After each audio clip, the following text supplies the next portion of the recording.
This is a written statement that I prepared that I'm recording. These are my words and my words alone. My name is Christopher Andre Vialva, and I'm currently an inmate on federal death row in Terre Haute, Indiana. I'm scheduled to be executed on September 24, 2020.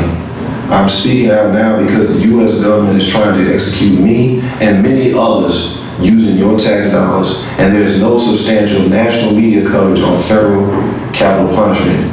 People are not being informed about the racial disparity on federal death row. Black people are only 13% of this country's population, yet we are almost half the population of federal death row. The death penalty has been used disproportionately against black people for decades. People are unaware of the fact that many of us here were arrested before we were old enough to drink. I was 19 years old. People decided, though, that despite having our whole adult life ahead of us, that we were beyond redemption. How many do you know in their 30s and 40s that don't have regrets about things they have done at the age of 19? People are uninformed about the lack of substantial judicial review in the federal system. No one is doing stories about the fact that federal trial judges are part of the federal appeals process.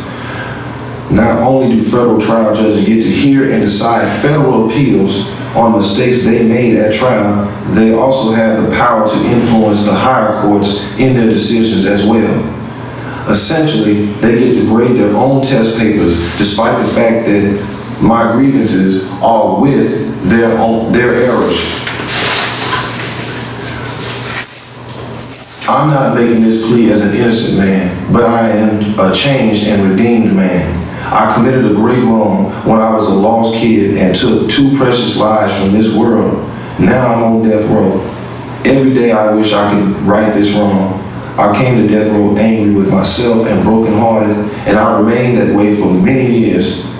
That is until I learned the truth about the Messiah. The Bible says, "The Lord is near unto them that are of a broken heart, and save such as be of a contrite spirit." Well, he was near me in my brokenheartedness, and he waited patiently till I surrendered to his love. Now I'm changed, as the Apostle Paul wrote, "Therefore, if any man be a Messiah, he is a new creature. Old things are passed away. Behold, all things are made new." I'm not the stupid kid I was the day I made the most desperate and tragic decision of my life.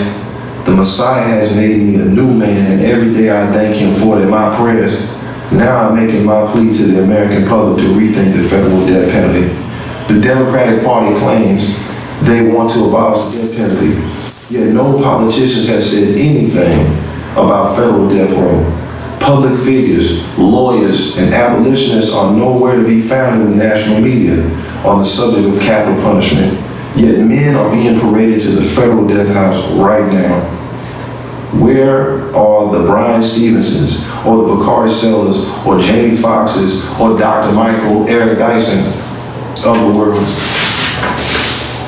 If no one speaks out about this on a national level, the condemned will continue to be invisible while marching to their deaths. Is the media only interested in covering cases of inmates they believe to be innocent?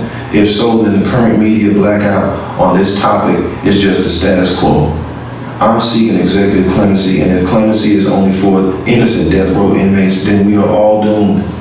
I may die on September 24th, but not as the person I was at 19 years old.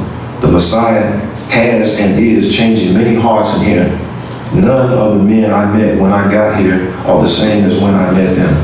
People can't show anything new if you don't give them the chance to show you anything new. I had to listen to many men pour out their regrets and sadness, yet no one seems concerned about them or their remorse. I have heard the aspirations of these men spoken while knowing they will go unfulfilled.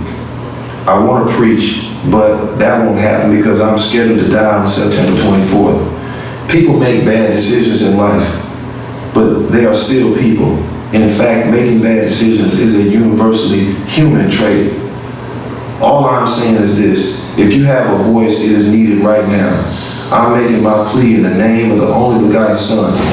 Please speak up now.